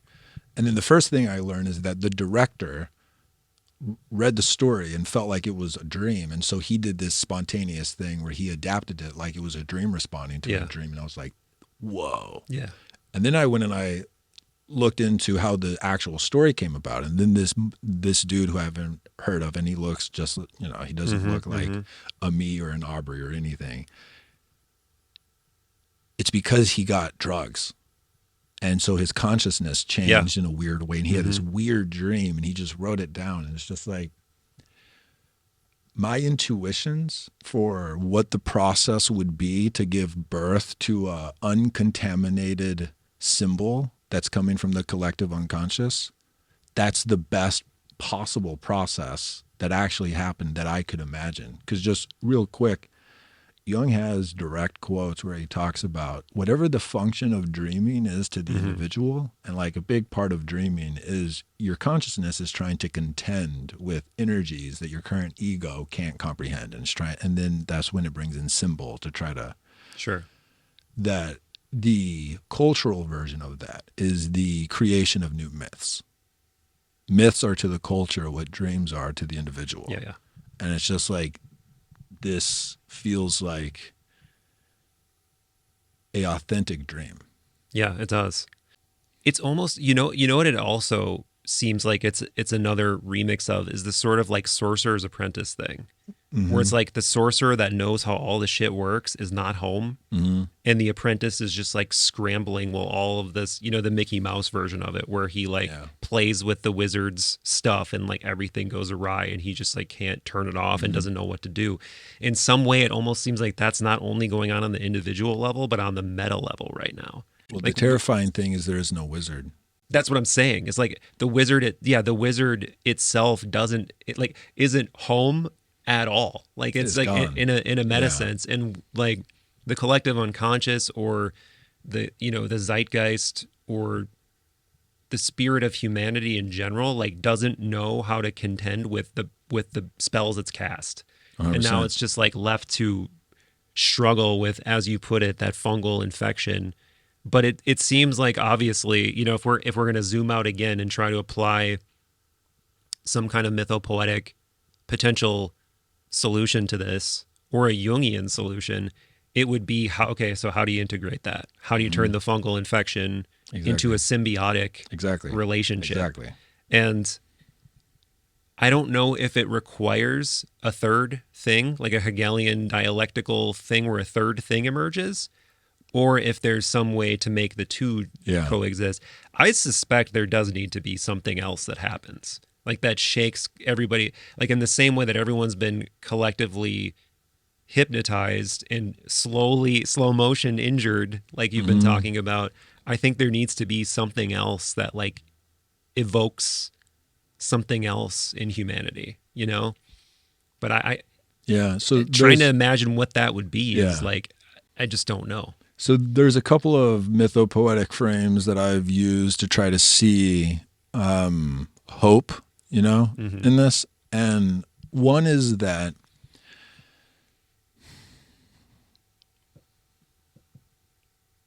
what Buddhism is trying to help the average mind realize is that you're sleepwalking through life most of the time and you're in samsara. And that's basically just being fused with your reactive judgments and thoughts and traumas and conditioning to whatever is happening.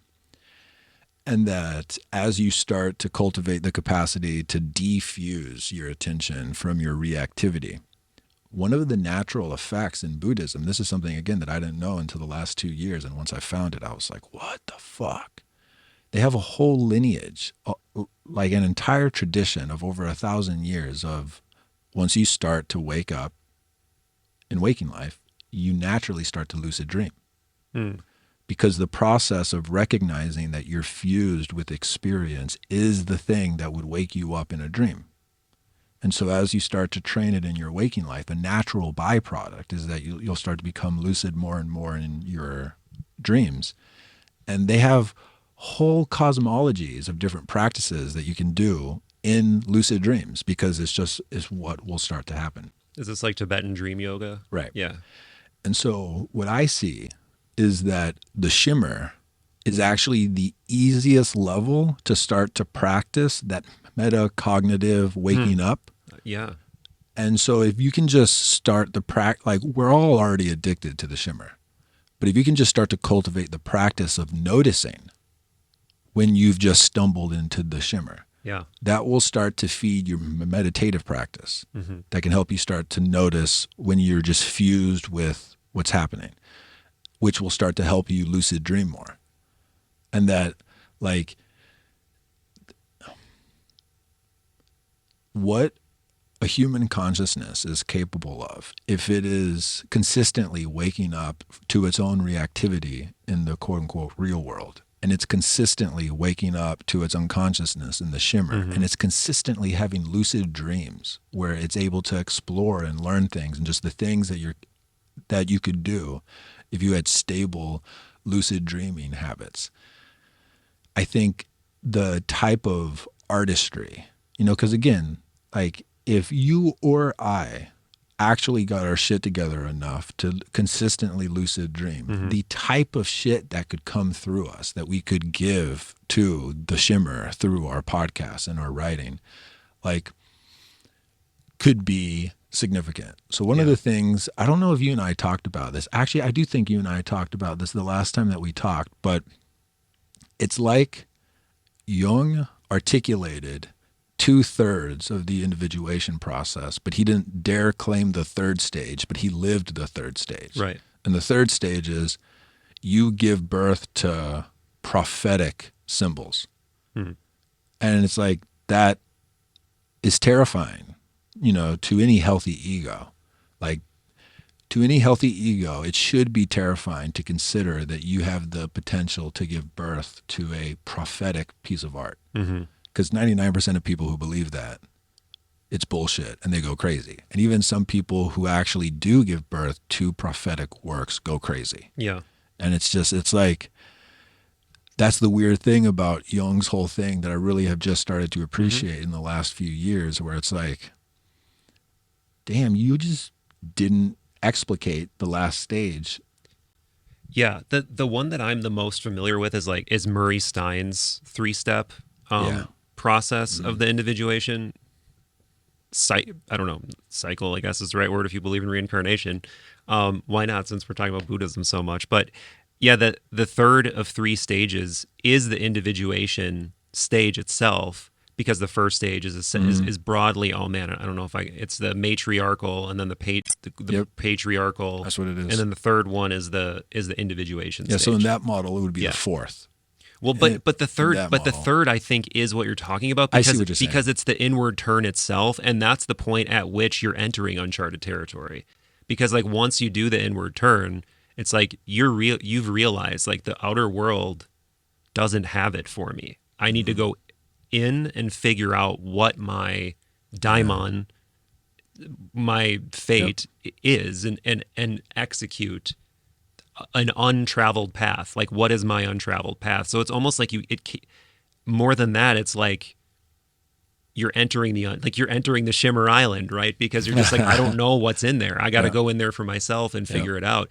And that's where the inner work starts. And from the Jungian point of view, the analysis work and this maybe work with plant medicines, or obviously meditation, and any kind of exploring that inner realm and figuring out how to verb about that, I think that's a great way to put it. Yeah. Right. Yes. So I was calling it stage 4 because I was hyper highlighting the like start to verb, like don't just go inward. Right. Yeah. But if we put that as just the completion of the third stage, then that makes complete sense to me. And it's like,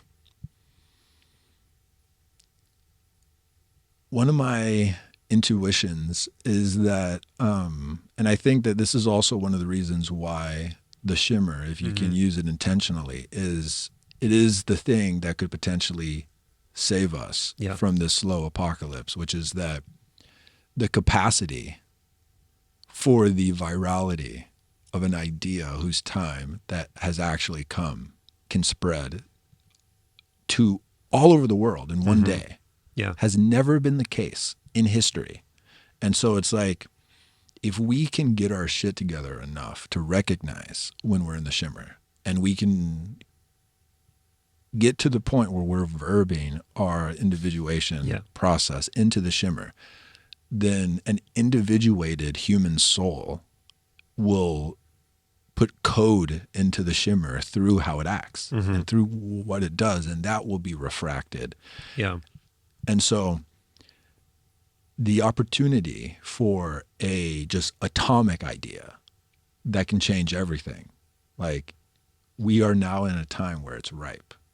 And like, one of the things that's just really interesting to me is like, I don't have a caricature idea of the aristocracy as some like trans-dimensional evil group that is multi-generational long, and they're all super geniuses, and they're probably not even like humans. Illuminati style. Yeah. But do I believe in conspiracies? Yes. And do I believe in aristocracies that do conspiracies that fit a lot of the mythological projections that we have? Yes. But I think they're all human. And I think everyone has been the archetypes, though? Punched in the right. And that's a deeper convo. But all the archetypes work through humans. Fair? I would say yes, but I wouldn't say that that's all they do, but I would say that they do. Yeah, so, for sure. In order to enter the human game, it seems that they need a human body to move through, but it feels like all of the human bodies on the planet have had their fucking attentional system just shattered. And so like, even the people up at the top, it's like, and this is a rabbit hole, but like, the thing about chemtrails that is hard for me to understand is, whoever they are, they share the atmosphere with us. So there's just some type of game dynamic where it's like, what you are telling me that you think that is, there's just something deep in my intuition where it's like, do I believe that there are shitty people who do awful things? Yeah. Do I believe in evil? Yeah. But that doesn't make any fucking sense to me. Right. Because they share the atmosphere with us.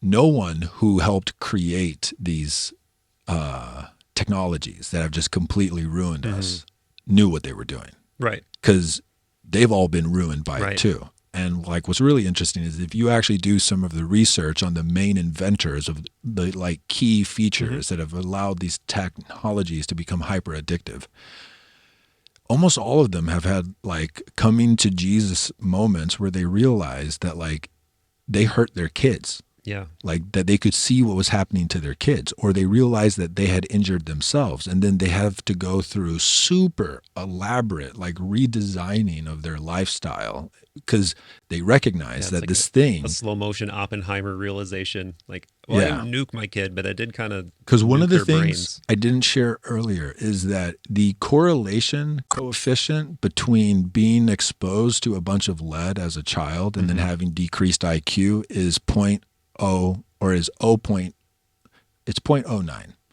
And in social psychology, you know, you have to take an entire semester on trying to understand what the fuck that number means. But basically, if something is 0.09 and it's bad, you would just not let your kid do it. Like, it's whatever your intuition is for being exposed to lead and that causing mental degradation as you grow. The correlation between female preteen use of social media and inflicting harm on themselves is 0.15. Oh wow! Almost like, and the way Jonathan Haidt talks about it on Lex Friedman's podcast is, it's like, if you as a parent understood what that number meant, you would never let your kid do that thing. Like, that's almost twice as potent as the correlation between lead exposure and mental injury when you're older.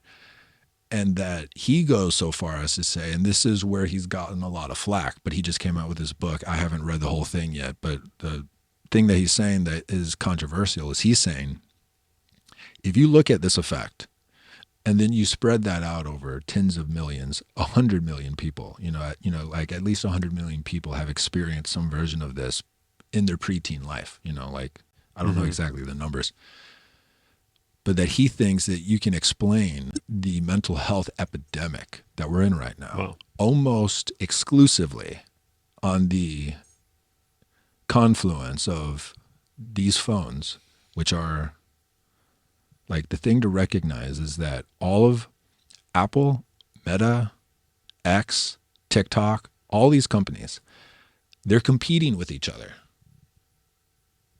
They're the most powerful corporations that have ever existed in history.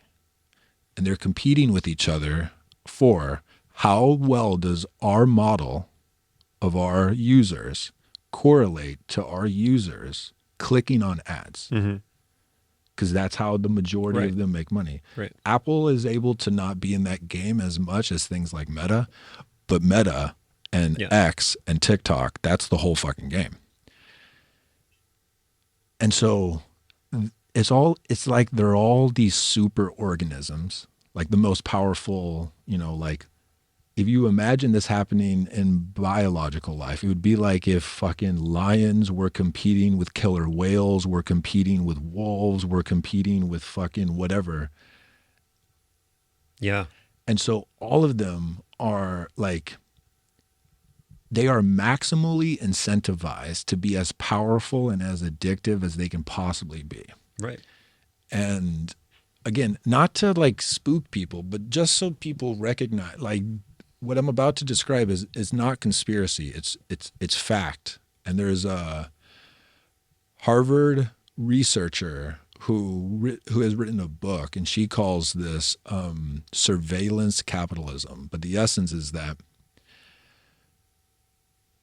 whenever we log on to any of these platforms, we're entering into a game, and we're not aware that we're entering into a game. And the game board is the platform. There is a opponent on the other side, and the opponent is the AI. And the AI's game is to try to get you to get addicted to this.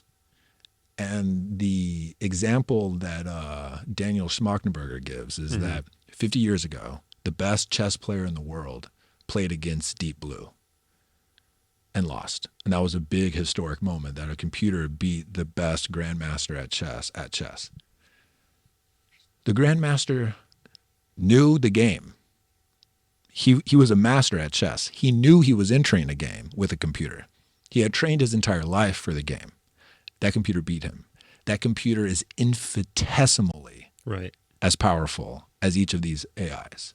And we aren't grandmasters at using our attention. Right. And we're not aware. So that's all true. And at the same time, God is in the machine too.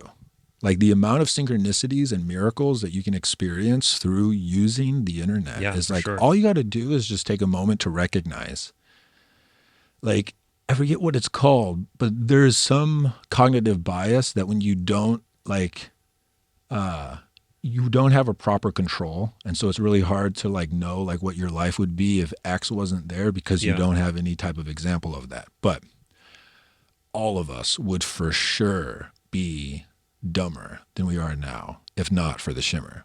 Our attentional system would work better, but that's not the same as having wisdom. For sure. You know, it's like, again, I've shared this with you and I've talked about it before, but it like my trajectory before the internet was like, it could make me cry. I can just feel and just like, it would have been a bad time. Yeah. You know, and so like both of these things are true at the same time. Absolutely, dude. Yeah, there's got to be some kind of like transmutation of the base metal that is the internet right now. Yeah. But it also, I mean, it's kind of like before what I was saying about not acknowledging the gifts that we have, you know, when we're talking about, it was easier for the Buddha to be the Buddha back then because it's like, well, they also had a lot of trouble getting food and basic needs. And in a lot of ways, I think this situation that we're in is the same in that it's a shit shimmer. It's a shit shimmer by and large, but there's like pearls, diamonds, rubies in the shit. And if you're able to wade your way through the muck and find those even with like a percentage of your time, you can make yourself into a different person. You can learn things that you would never be able to learn, just be exposed to things you could never be exposed to. I mean, dude, the amount of like podcasts and books and audiobooks and like people I've found, and it's Same. like I would not only would I not be the same person, I obviously wouldn't be doing this, but I also would just be woefully ignorant of so many things. So yeah, it is absolutely a weird yin yang of shit shimmer and enlightenment glimmer that's like constantly just chasing itself. Hey Bob, how much time do we have? 3 to 5. Okay, Cool. So I hope we'll get a chance while we're here, but at some point I think it would be cool if you and I would play one of the games that I've made for my class about how to, but it basically is, and you can do this with groups of people. I've done it with my fiance and I've done it with my friends, where like a bunch of friends will come over and we'll all do this together. And you can also do it with people over Zoom or whatever, platform you want to use. But it's basically, you get together and each of you, says out loud, like, what is the one thing that you're going to work on in the shimmer for the next hour and a half? And then each person shares, and then we start a timer, and then it's, you don't talk. And you just do the one thing that is like the most important thing for you to do today in the shimmer.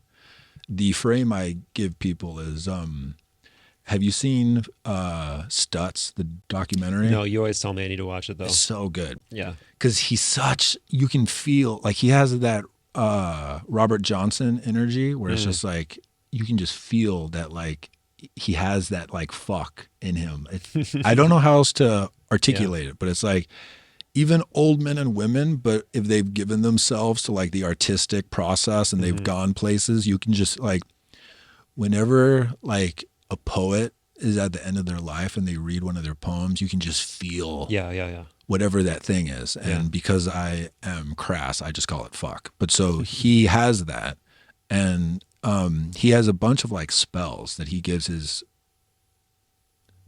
to his patients, and he writes them all on note cards. It's really cool.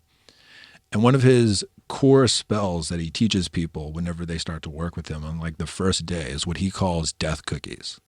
oh yeah, Yeah. you told me about this. Yeah. And so it's essentially, in the privacy of your own heart, you know what the things are that you need to do that you haven't been doing. And it's just everyone listening to this right now has a list of death cookies.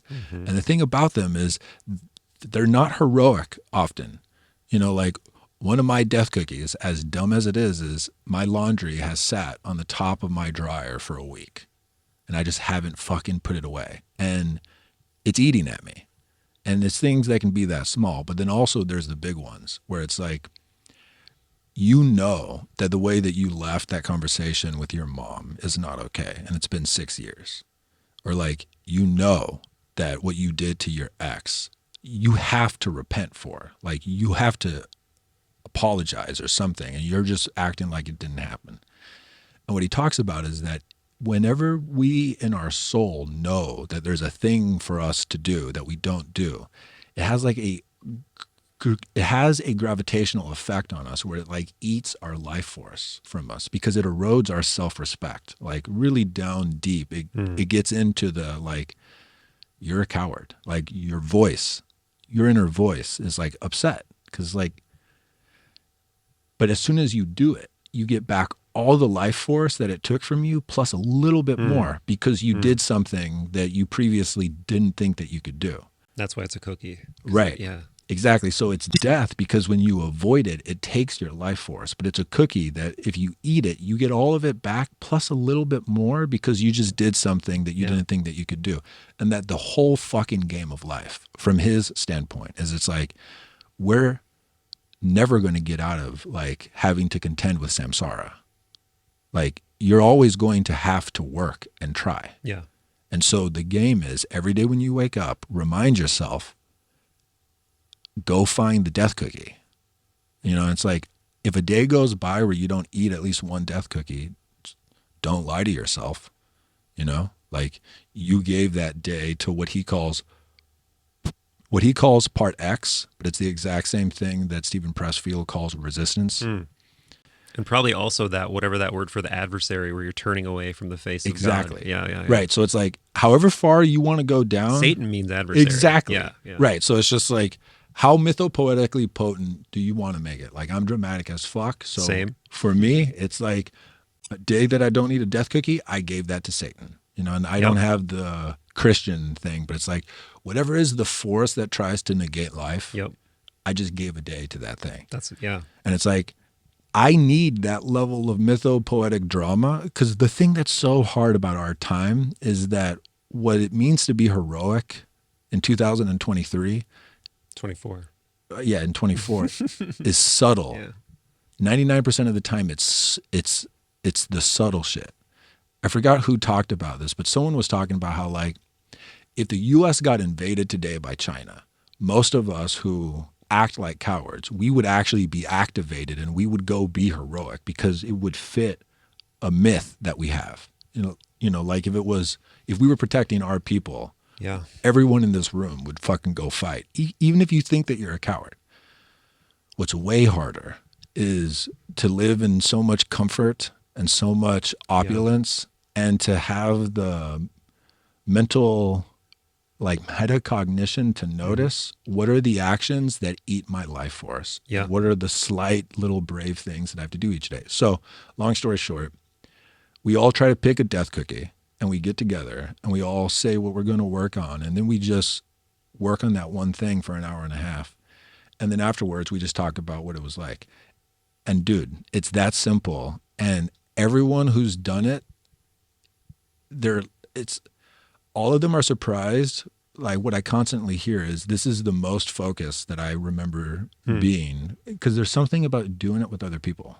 Yeah, for sure. And the thing that I found with my class that is like why I think that there's something big here is that they're doing it with each other. They've never met each other. Right. And they're just doing it over the computer. And so they're actually using the internet in a way to actually train focus. And they're just fucking in love with it. And so I think that, like, I do agree with you that there's going to need to be a third thing. But until that third thing exists, we can, like, what would Buddha do in the shimmer? You know, and if we practice those type of games, I think that we can start to,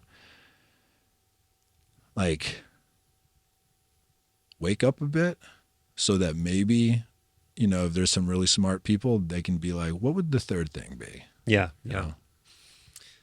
Well said, brother. And I know our timer's going off, so we must conclude this round.